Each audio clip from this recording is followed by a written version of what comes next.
Allô. Mesdames et messieurs, bonjour, nous sommes au complet, nous allons pouvoir commencer cette table ronde. Ah, pardon, je n'ai pas rempli la précaution indispensable de l'usage qui est de couper son téléphone avant.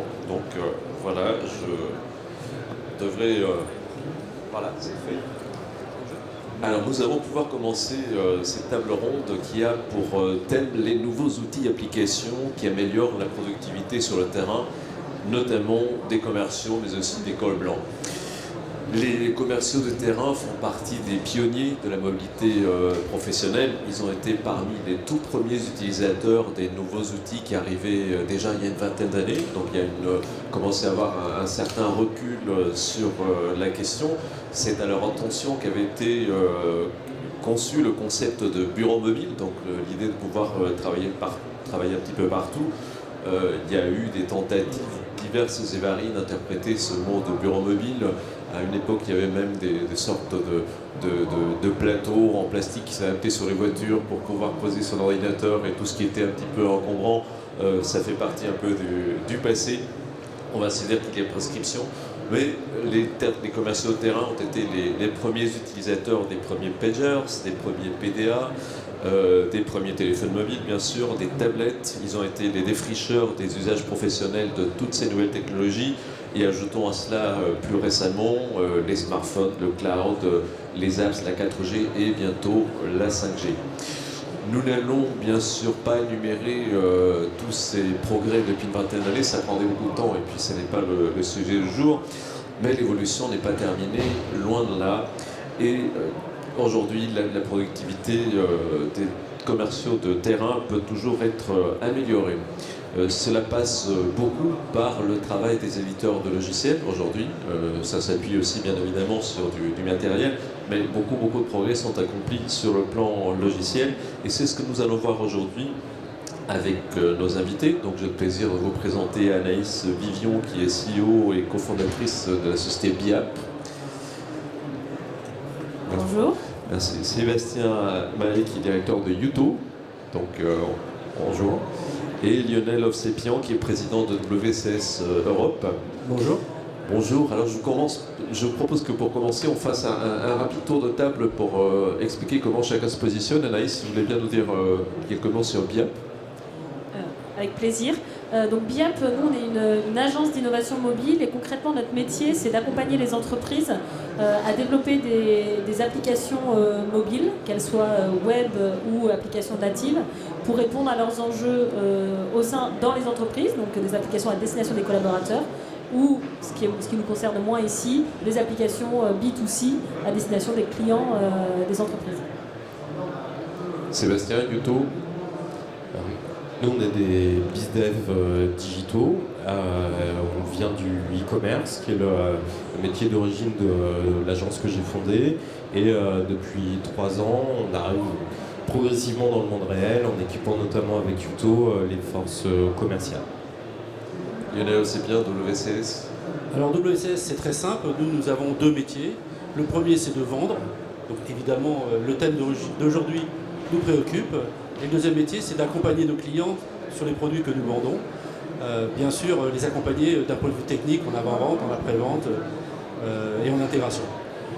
Indépendamment de ça, donc, les métiers dans lesquels nous opérons, c'est celui de la transformation digitale. Donc notre propriété intellectuelle, c'est à la fois les produits qu'on utilise. C'est-à-dire qu'en fait, nous-mêmes, nous sommes transformés au maximum de ce qui peut l'être aujourd'hui pour pouvoir proposer à nos clients, être force de proposition, de solutions qui les emmènent dans le monde du digital, sur tous les métiers qui aujourd'hui ont la possibilité d'évoluer vers le digital.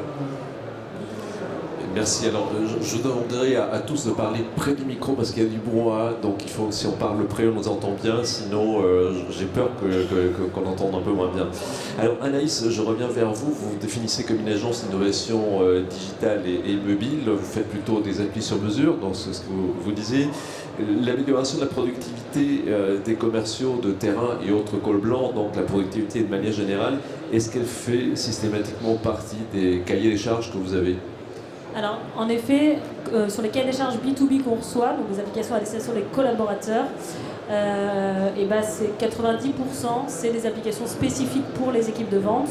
Alors, il y a des solutions qui existent sur le marché, mais il y a aussi certaines entreprises qui prennent le parti pris de se dire on a un ADN qui nous est propre, on a des processus qui nous sont propres, donc on préfère faire des applications spécifiques sur mesure pour nos commerciaux. Donc c'est le contraire de production étagère, c'est à chaque fois du sur-mesure. Exactement, sauf qu'à un moment donné, on vient quand même se raccorder à l'ERP ou au CRM. Alors Sébastien Mahé, quel est pour vous le principal ennemi de la productivité commerciale? Vaste sujet. Non, pas du tout. Je pense que les forces commerciales, c'est quelque chose qui coûte cher. Ça, c'est le premier moteur de motivation. Ça coûte cher, parce qu'il faut payer un salaire, des commissions, mais aussi une voiture, un smartphone, un abonnement téléphonique, des frais de bouche. Et que donc ce temps, il est compté. Donc le facteur de productivité premier, c'est le temps. Et ce qui est complètement, pour moi, vraiment choquant, c'est que on les embauche pour créer de la relation et entretenir de la relation, et on leur demande de faire du reporting ou des tâches administratives, ce qui occupe aujourd'hui la moitié de leur temps. Et vraiment, le levier de progression principal, il est là-dessus, parce que on leur demande pour la moitié de leur temps de faire des choses qu'ils n'aiment pas faire et pour lesquelles on ne les a pas embauchés. Et avant tout, si on veut gagner du temps, c'est là que ça se joue.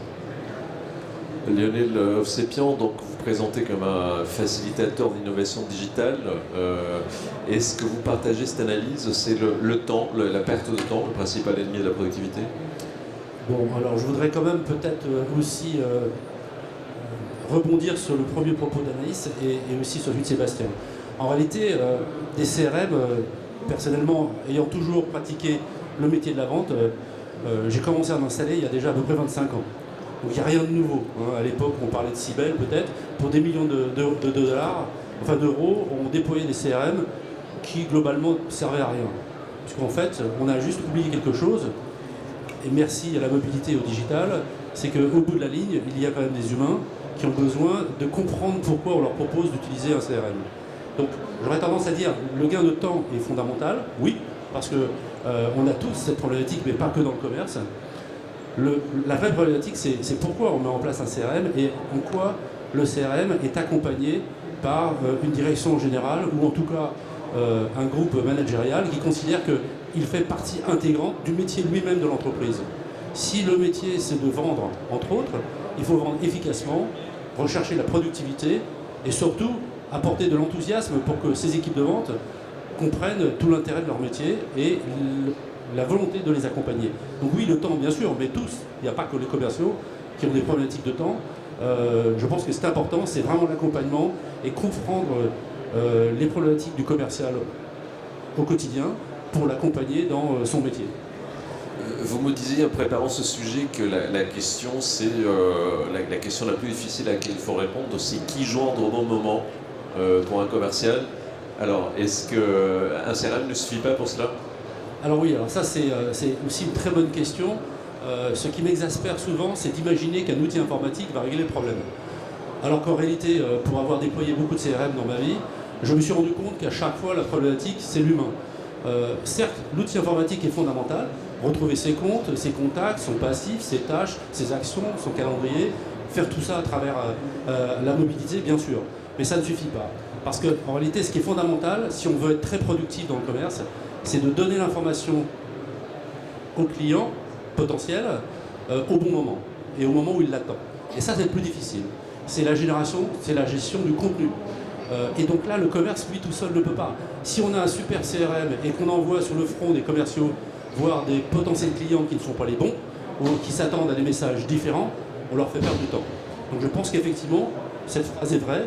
Le métier principal en amont du commerce, d'une entreprise qui veut que son équipe de vente réussisse, c'est de générer des contenus qui correspondent à l'attente des clients au bon moment, au moment où ils les attendent. Et ça, le CRM peut y contribuer, parce que le CRM va donner cette possibilité en termes de gestion de timing. Mais il y a beaucoup d'autres choses à mettre en place avant.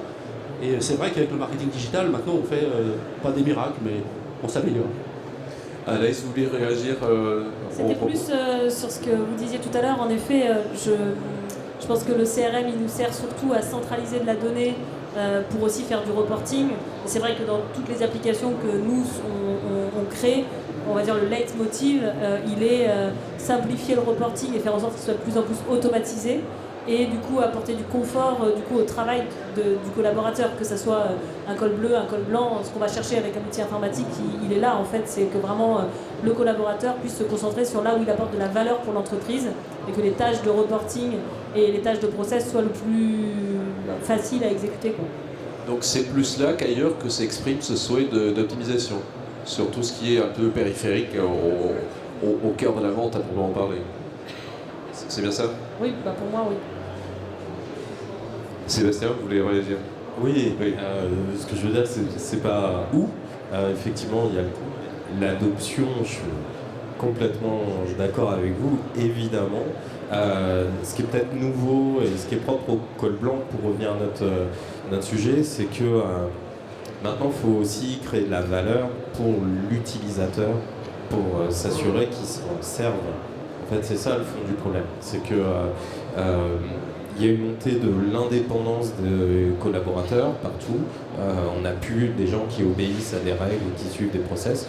Là maintenant ils sont mobiles, autonomes, indépendants, exigeants. Ça c'est très présent en termes de tendance de fond. Et donc ils utiliseront vos produits que si eux ils y trouvent un intérêt direct. Et c'était le problème de départ des CRM, c'est ça crée de la valeur pour l'entreprise, mais pas pour son utilisateur. Et donc pourquoi l'enseigner? Enfin, si je suis commercial, je préfère faire une vente et prendre des commissions supplémentaires que perdre mon temps à renseigner le CRM qui ne crée pas de valeur pour moi immédiate. Ça, je pense qu'on travaille tous sur ces sujets.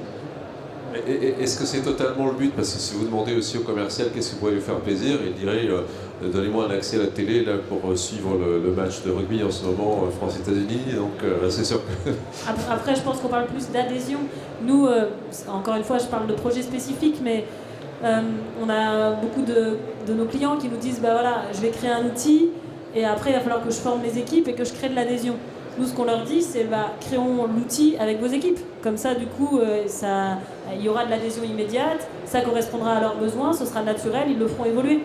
En fait, ce qu'il ne faut pas oublier, c'est que bah, on a tous des smartphones, on est tous utilisateurs d'applications, et que quand on utilise des applications dans notre quotidien, les applications sont extrêmement bien faites, nous rendent un service rapidement, sont fluides, et donc, du coup, les collaborateurs attendent la même chose, en fait.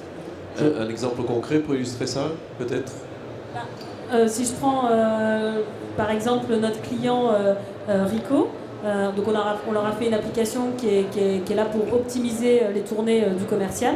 Avant de développer ces applications, on a vraiment fait un travail de design thinking. Alors je ne sais pas si le terme parlera à tout le monde, mais c'est-à-dire d'ateliers collaboratifs avec les équipes de vente pour faire en sorte que quand la solution soit déployée, il y ait une adhésion qui soit portée par des commerciaux pour les équipes Rico France. Lionel, c'est bien. Oui, je voudrais rebondir là-dessus parce que, évidemment, je suis 100% d'accord avec vous, Anaïs, mais il faut comprendre que le métier du commercial aujourd'hui est devenu un métier très complexe. Le commercial devient de plus en plus intelligent, et Dieu merci. D'ailleurs, j'ai moi-même bénéficié de cette amélioration au fil du temps. Pourquoi? Parce qu'on est amené finalement à être confronté nous-mêmes aux problématiques de communication vers l'extérieur qui évoluent. Dans le temps, on prenait un téléphone, on allait voir un client, et puis globalement, on lui racontait notre sauce. Aujourd'hui, on est obligé d'échanger avec lui à travers des réseaux sociaux. On est nous-mêmes communicateurs et porteurs des messages de l'entreprise, et on a des environnements complexes qui font qu'on n'est pas seul quelque part à contribuer à l'environnement qui va amener au succès et à la motivation du client pour potentiellement acheter votre produit. Donc le CRM, certes, il est là, mais s'il n'est pas intégré, c'est ce que je disais au tout début, dans une stratégie globale de l'entreprise, donc une stratégie du digital, qui va intégrer toutes les problématiques de communication vers l'extérieur, de génération de contenu intelligent, dans ce qu'on appelle vulgairement en anglo-saxon du content marketing, la nécessité aussi de travailler tous les réseaux sociaux et de pouvoir élaborer une stratégie digitale autour du CRM, je pense qu'on n'arrivera à rien. Et on restera toujours dans la même logique de le CRM, c'est un truc qu'on demande aux commerciaux à remplir pour avoir des forecasts. Et finalement, ça, les commerciaux n'en veulent pas. Donc même si on travaille avec eux, je suis d'accord Anaïs, ça ne suffit pas. Je pense qu'il faut intégrer la mise en place d'un CRM dans une logique plus globale de l'entreprise et voire même dans sa logique de transformation digitale. Qu'en est-il de l'intégration de technologies qui n'étaient pas nativement présentes dans le CRM, comme la géolocalisation par exemple? Est-ce que c'est un facteur d'optimisation? Alors c'est vrai que nous, sur les applications qu'on fait à destination des équipes de vente, la géolocalisation est intégrée de facto, quoi. Par exemple, pour ce que je citais tout à l'heure, pour notre client Rico, on a travaillé sur la géolocalisation pour optimiser les tournées. Mais si je sors un peu du modèle, on va dire, équipe de vente, on accompagne aussi les équipes de Béjaflor sur le volet marque employeur. Pour les cols blancs, c'est des choses qui sont de plus en plus travaillées. Comment dans les sociétés de services on arrive à créer de la cohésion avec ces équipes. Et c'est vrai que là on utilise la géolocalisation pour permettre aux collaborateurs de se retrouver, pour qu'ils puissent échanger puisqu'ils sont affectés sur d'autres sites. Je pense que la géolocalisation est un sujet. Maintenant, à mon avis, à terme, le machine learning en sera un autre, parce qu'on commence aussi à dire, bah voilà, on met dans les mains de nos équipes des applications pour les aider à décider plus vite, pour leur permettre de prendre les bonnes décisions aussi, d'avoir vraiment de l'aide à la décision. Et si on n'apporte que du reporting ou de la tâche qui n'a pas d'intérêt, bah, comment on peut aussi à un moment donné leur faire en sorte qu'ils adhèrent aux outils. C'est vrai qu'il faut se servir pour nous ce qu'on pense, c'est qu'il faut vraiment se servir du meilleur des nouvelles technologies pour faciliter la prise de décision et le quotidien de nos équipes pour que du coup nos intérêts soient alignés. Et n'oublions pas que les nouvelles générations sont très à cheval là-dessus. Oui, on voit d'ailleurs une inspiration d'applications grand public. L'exemple de Béjaflor, vous avez fait un mélange un petit peu de Facebook et de Tinder, quelque sorte, pour que les gens se retrouvent. C'est un peu ça. Lionel, c'est bien, je reviens tout à l'heure à ce que vous disiez, l'intégration de plus en plus forte d'informations du CRM. Est-ce que, donc, dans la quête de cette vision à 360 du client à travers le CRM, est-ce qu'on n'est pas en train de faire du CRM un outil qui va devenir un ERP, donc qui va intégrer, qui va être au centre vraiment du système d'information d'entreprise? Alors c'est vrai que l'informatique a inventé le mot ERP, qui me semble un mot extrêmement complexe pour dire des choses très simples. En fait, à la base, c'est quoi? C'est doté d'outils informatiques qui permettent de suivre le parcours du client, de sa détection jusqu'à sa complétion. C'est-à-dire qu'à la fin, un client, c'est un client à qui on a vendu quelque chose, qu'il l'utilise et dont on maintient en condition opérationnelle. Et pour ça, il faut le détecter, des outils marketing, il faut effectivement le programmer dans une logique de détection et de suivi commercial. Et à un moment donné, il faut le produire, il faut livrer. Peut-être on a même une usine derrière pour fabriquer des choses que l'on va livrer. Enfin bref, on a des ressources humaines à gérer. Donc l'ERP, oui, effectivement, c'est un mot qui me semble galvaudé, mais qui n'est plus en phase avec le métier aujourd'hui des entreprises, qui est vraiment de mettre le client au centre de la problématique. Donc du coup, le CRP devient extrêmement central, d'autant que les nouveaux CRM, les nouveaux outils de CRM deviennent des plateformes. Donc je m'explique. Quand un CRM devient une plateforme, c'est-à-dire qu'il s'intègre dans tous les environnements informatiques existants. Et donc, par exemple, en amont, dans des outils qui permettent de faire de la détection de détection de prospects et éventuellement de gestion de contenu ciblé en fonction de l'attente du client. Mais en aval, ça va être bien sûr le pilotage de tous les tableaux de bord. À quoi bon avoir un tableau de bord informatique sur la facturation si de toute façon le commercial est toujours en désaccord avec cette facturation parce qu'elle ne correspond pas exactement, compte tenu de toutes les problématiques et les possibilités d'erreur dans la chaîne, ne correspond pas exactement à ce que le client a vraiment commandé. Qui n'a pas vécu dans son entreprise des problématiques de déconnexion entre le commerce, le service de gestion des commandes, la finance, la production, etc. Et alors je ne vous parle même pas du marketing qui pleure tous les jours en disant « vous ne me donnez jamais d'informations, j'investis à fond perdu, mais je n'ai pas de retour de ce que j'ai investi ». Bref, toutes les entreprises ont cette problématique. Si on remet le client au centre du sujet, le CRM devient l'ERP, c'est un peu exagéré, j'en conviens, mais devient effectivement extrêmement central.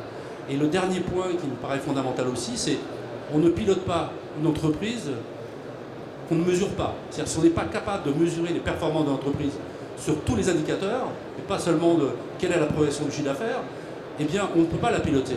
Donc ce qui est nouveau avec les outils que l'on a aujourd'hui, et qui sont extrêmement performants et qui sont promus par beaucoup de plateformes de CRM, c'est la possibilité d'intégrer tous les indicateurs de performance de l'entreprise et de les afficher sous forme d'un tableau de bord temps réel. Et là, tout change. Parce que je conduis une Formule 1, mais je sais ce que les compteurs signifient. Ça change beaucoup de choses. Donc tout ça me fait dire effectivement que ramenons la problématique du client au cœur du sujet de l'entreprise, de sa détection jusqu'à sa complétion et de sa satisfaction. Et là, le CRM, oui, il devient fondamental. Alors s'il devient fondamental, enfin il peut devenir fondamental à condition que l'on nourrisse, qu'on définisse les bons contacts avec les autres secteurs d'entreprise, avec les bonnes API. À qui revient ce travail d'orchestration? Parce que le problème c'est que trop d'infos tue l'info, et si on met trop de choses, on les verra plus. Oui, c'est effectivement... Est-ce la direction commerciale qui doit piloter ça? Non, je pense que la direction commerciale va participer, mais comme je l'ai dit en tout début d'introduction, c'est un projet global d'entreprise. On doit ensemble définir des objectifs, que ce soit la direction générale, la direction commerciale, la direction de la production, la direction du support client, etc. Et faire en sorte qu'on définisse des indicateurs qui sont ceux qu'on considère être ceux qui définissent le succès de l'entreprise. Et une fois qu'on est d'accord tous ensemble, on les met en place. Mais ça ne peut pas être que la direction commerciale. Donner un bon outil CRM uniquement à une direction commerciale, c'est bien, mais je pense que c'est faire qu'un petit bout du chemin. Sébastien Maillet, quels sont pour vous les bons indicateurs, quelles sont les métriques qui permettent de juger de l'amélioration de la performance qu'apportent ces outils? On en parlait ce matin avec les KPI en mobilité. J'ai reconnu qu'il y a une partie du public qui est en commun, donc je ne veux pas me redire sur déjà tout ce que j'ai dit ce matin. Pour ceux qui n'étaient pas en là, très résumé, les outils informatiques, ça permet d'en produire des quantités industrielles. Vous êtes noyé là-dessous. Les bons métriques, c'est peu. Voilà, 3, 5 KPI à suivre. C'est bien assez. On parle de col blanc, donc ils sont en attente d'auto-évaluation plutôt que de quelque chose d'hyper descendant. Après, voilà, nous on prône une méthode qui s'appelle OKR, qui a été inventée chez Intel dans les années 70, qui est canon, qui est utilisée chez Google, dans la fondation de Bill Gates, etc. Où globalement, c'est 3 objectifs maximum, 5 KPI maximum par objectif. Si vous allez au-delà, vous êtes sûr que ça ne va pas marcher. Et déjà, 3 objectifs, c'est beaucoup. Ça se définit au trimestre. Il y a une partie des KPI qui sont définis par le collaborateur. Donc, cette méthode, elle prévoit qu'il y a une partie qui est descendante, puis il y a une partie qui est aussi ascendante. Et tout à l'heure, vous avez parlé de méthodologie nouvelle. Voilà, nous, on pratique le lean management où un des éléments forts du lean, c'est celui qui fait et celui qui sait. Et, qui est très importante, il y a l'intelligence de la main qui fait que celui qui pratique tous les jours, il sait beaucoup mieux que celui qui est M+2, M+3, M+5. Et il ne faut jamais l'oublier. Donc dans cette méthode de productivité, en fait, vous ne pouvez pas juste d'en haut arriver et dire tu travailles mal, je vais t'expliquer comment tu dois travailler. Il n'y a rien de plus idiot. Enfin, celui qui fait, c'est celui qui sait. Il faut absolument l'écouter. Est-ce qu'on applique la même grille d'analyse pour tout le monde? Ou est-ce qu'il y avait des typologies? Pas du tout. Après, donc dans les éléments théoriques qu'on aime beaucoup, il y a la théorie des vecteurs. En fait, une entreprise performante, c'est une entreprise où tout le monde tire dans le même sens.